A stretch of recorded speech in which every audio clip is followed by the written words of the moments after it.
5 seconds to go.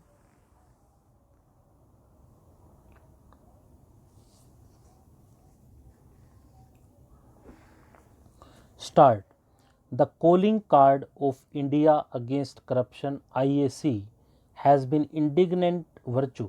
Its virtue derives from its leadership's record of public service. Its indignation is directed at the corruption in India's public life. The appeal and drawing power of virtuous indignation lies in the brazen dishonesty of the political establishment and the middle class's gift for seeing itself as the blameless victim of a parasitic state. Arvind Kejriwal, the strategist of the Anna Hazare movement, displayed an early appreciation of television as a means of magnifying virtue.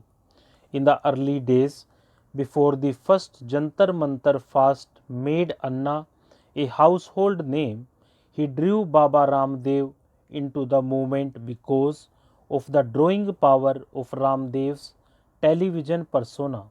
At that time, he was uncertain whether Anna's charisma as a provincial activist would scale up to fill a national stage.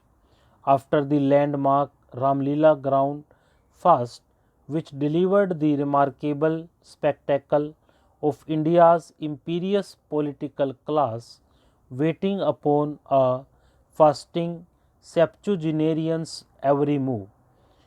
Anna's success in creating a civil society juggernaut seemed complete. Parliament promised a Lokpal law based on the Jan Lokpal bill, and Anna's moral authority as a Gandhian fasting his way to martyrdom or political victory briefly eclipsed Parliament's standing as the Republic's selected legislature. From that high noon, Anna and his colleagues found themselves cast into the shadows as Leviathan reasserted itself. Using its limitless ability to procrastinate, the state denied the IAC its prize, a Lokpal bill it could point to as the first fruit of its popular mobilization. The IAC's response each time there was an impasse was another fast by Anna. It became a traveling repertory company with just one play in its repertoire, and the inevitable happened. The public stopped buying tickets. IAC then decided to support virtuous candidates fielded by others in elections. As the antagonism between it and the UPA became more acute, this position became indistinguishable from supporting candidates opposed to the UPA. This partnership was justified on the grounds that the governing coalition was principally responsible both for corruption and for stalling corruption's cure, the Lokpal bill. This turned out to be an unsatisfactory maneuver.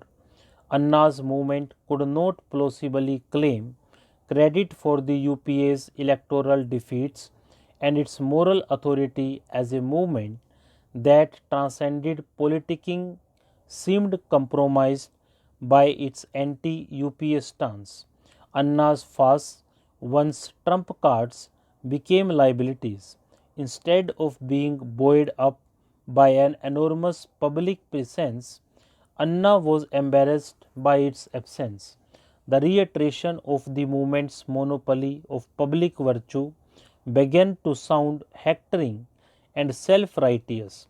The failure of the current fast at Jantar Mantar to draw crowds or drum up monster media attention led to an abrupt end to the fasting.